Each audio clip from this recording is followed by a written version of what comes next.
आइए हमारे साथ एक कार्यक्रम में एक खास मेहमान शामिल हो रहे हैं। हेक्सगन पार्टनर्स एलएलपी के डायरेक्टर तुषार प्रधान साहब, जो कि लंबे समय 13 साल से ज़्यादा एचएसबीसी एसेट मैनेजमेंट के आप चीफ इन्वेस्टमेंट ऑफिसर रह चुके हैं।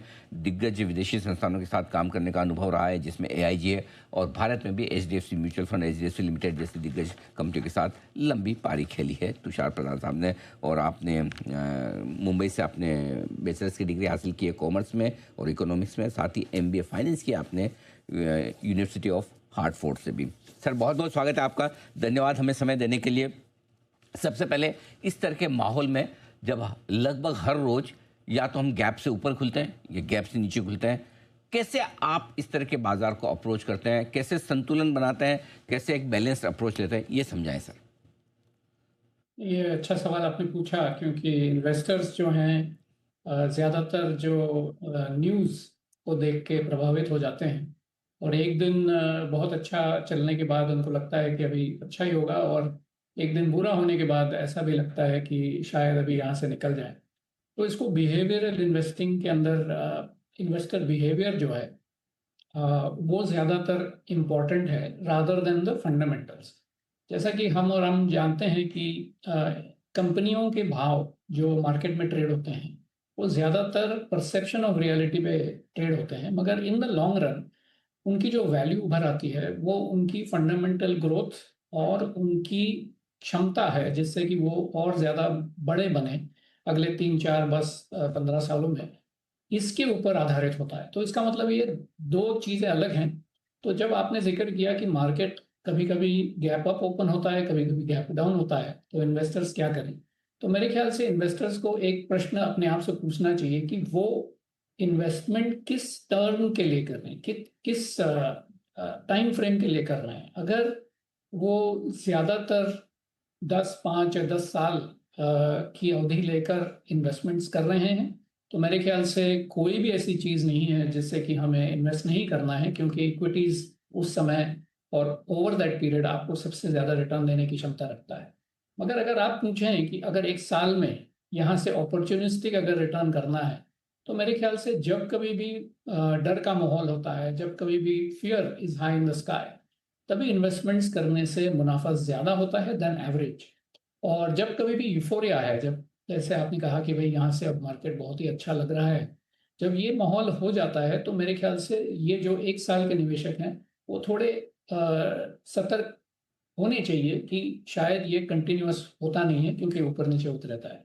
तो मेरे ख्याल से एक शॉर्ट आंसर मैं यही कहूँगा कि इट डिपेंड्स। ये क्वेश्चन का आंसर है इट डिपेंड्स। अगर आप लॉन्ग टर्म इन्वेस्टर हैं तो इस वॉलेटिलिटी से आपको कोई फर्क नहीं पड़ना चाहिए, और अगर आप शॉर्ट टर्म इन्वेस्टर हैं तो मेरे ख्याल से आपकी रिस्क प्रोफाइल आप ज़रूर परखें।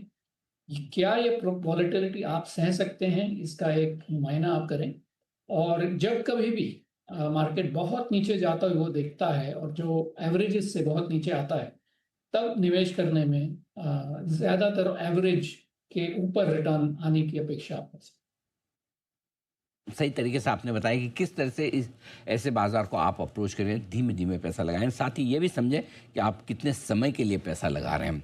अब एक चीज़ जो इस वक्त लोग सब जानना चाहते हैं कि चलिए थोड़ी रिकवरी रिलीफ तो आज आई है, लेकिन क्या समझें बाजार के लिए और युद्ध के लिए सबसे बुरा समय पीछे छूट चुका है, बीत चुका है, या खतरे अभी टले नहीं हैं और रिस्क है? हैं।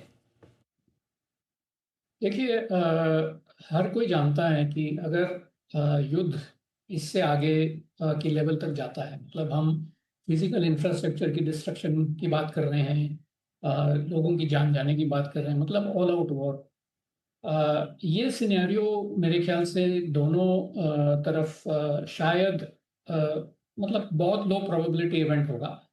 अगर वो होगा तो मेरे ख्याल से अब जो चल रहा है वो पोजिशनिंग चल रहा है कि भाई मैं ये करूंगा, मैं वो करूंगा। और उसमें जो उनमें से जो पीस निकल आता है, उनमें से जो समझौता निकल आता है, उसी के ऊपर आगे जाने की संभावना है। मेरे ख्याल से ये ऐसी सिचुएशन है जहाँ पे ग्लोबल एनर्जी सप्लाई का मामला है।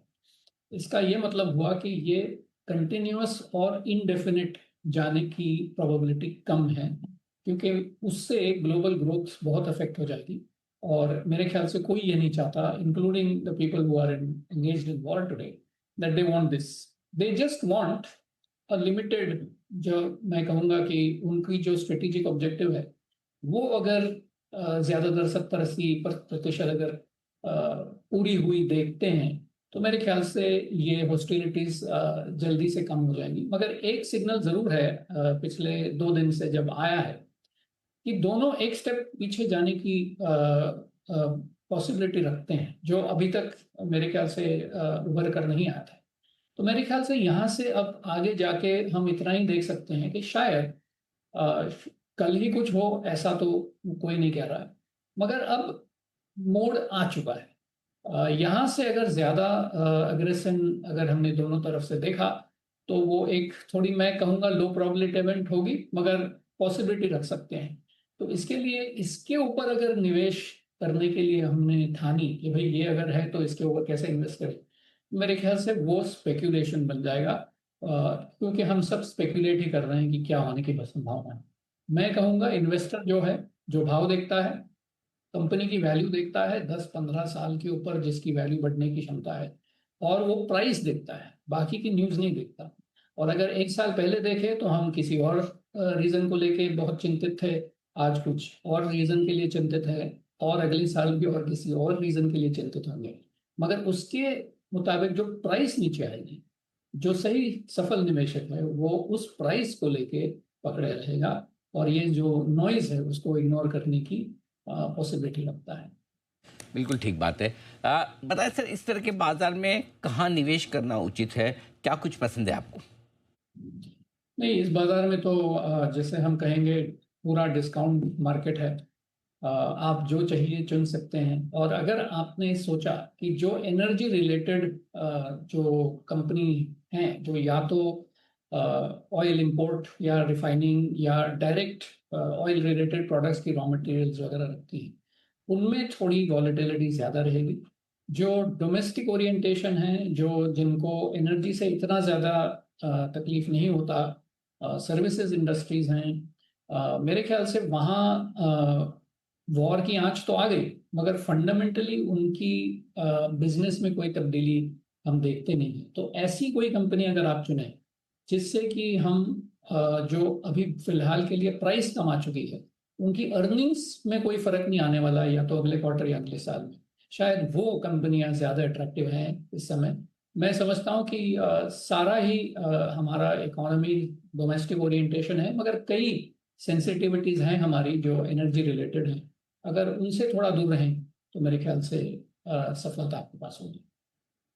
बहुत बहुत धन्यवाद तुषार सर, आपने समय दिया और विस्तार से बाजार के डायरेक्शन के बारे में और निवेश के मौके पर हमारे दर्शकों को आपने अपनी राय दी। बहुत बहुत शुक्रिया। जल्द आपसे फिर मुलाकात